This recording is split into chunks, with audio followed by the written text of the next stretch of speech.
Okay, we are back after a couple of months of me being completely slammed with work. A lot of family stuff going on, haven't had the time to get to the video doing.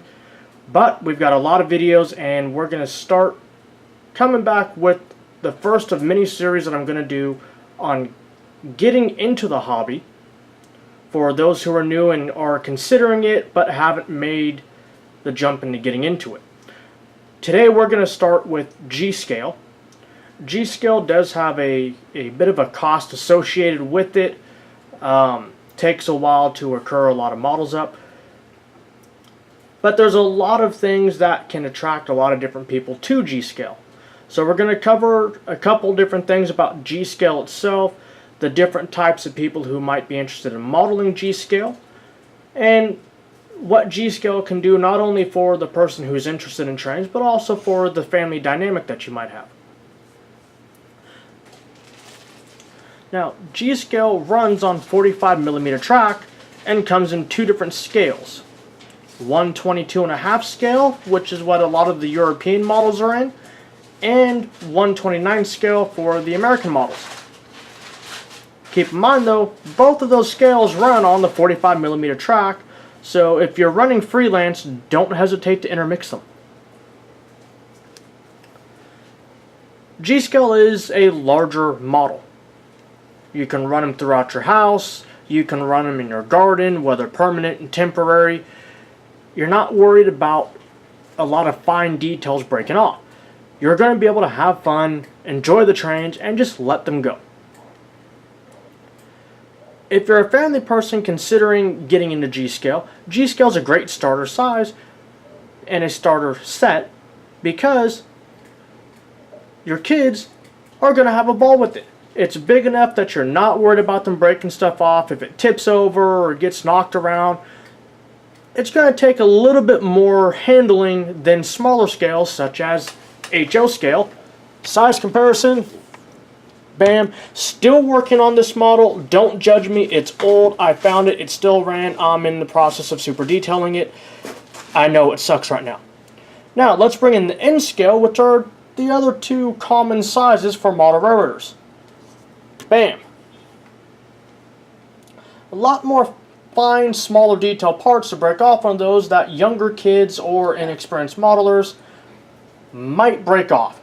G-Scale, not the case. Have fun with it, but don't go outside and drop it on the boulders in your yard. I don't recommend that. And if you have kids and they're running around playing with it and they bring out their figures and this is now a Sith temple, and they want to play with their trains too. Ooh, trains. Well, that's okay too.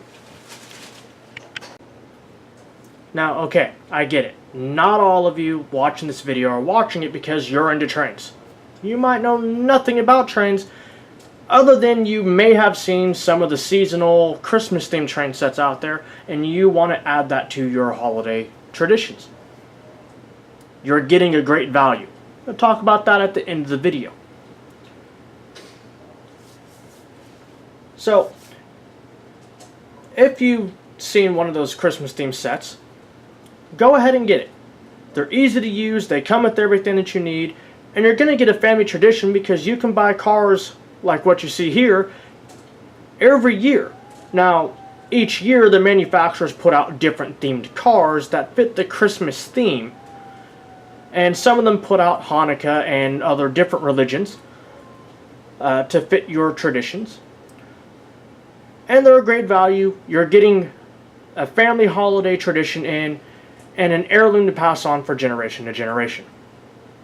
Likewise, they're built to the same thing. The kids can have fun with them. You can put the presents around them, build presents up with tunnels and crane cars that lift presents. You can have all sorts of fun with it, or you can just put it on the floor around the tree and just let it go. I don't recommend putting the milk and cookies in there as the reindeers might take the train too. Now, in my opinion, and strictly my opinion only, if you're looking at getting into G-Scale, look at a starter set. If you're new to model railroading, you're new to G-Scale, a starter set's going to contain everything that you need to get going. It's typically going to come at DC power, but all of this is easily converted to battery powered or DCC. Not that hard to convert them. And you're going to get a huge savings. Don't be intimidated by the cost of a starter set. Yes, a starter set like the one that I have in front of you, the track and power pack aren't shown in the footage, but they're there, hopefully.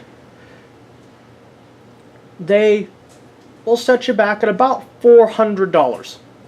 If you were to cost comparison that on each individual item purchased separately, it would total over $800. So you're getting a great value by getting the starter set and expanding from there. Plus it'll help to teach you about the hobby and how to maintain it and really what you want to do with the hobby. Whether you're going to be indoors, whether you're going to be out in the garden, whether your kids are going to be running around with it and you can use it to get them to bring you water or whatnot. It's a great starting point for anyone looking to get into the hobby. So, that's it on G-Scale. If you have any questions, comments, feel free to put them in the comments section. I'll put in the description everything that you've seen in this video footage. Keep in mind, most of it right now is Piko. I've got some other stuff from other manufacturers coming that I'll do product reviews on, so keep following back. Like, subscribe, notifications, all the other stuff that you do on YouTube. And we'll see you guys on the next scale.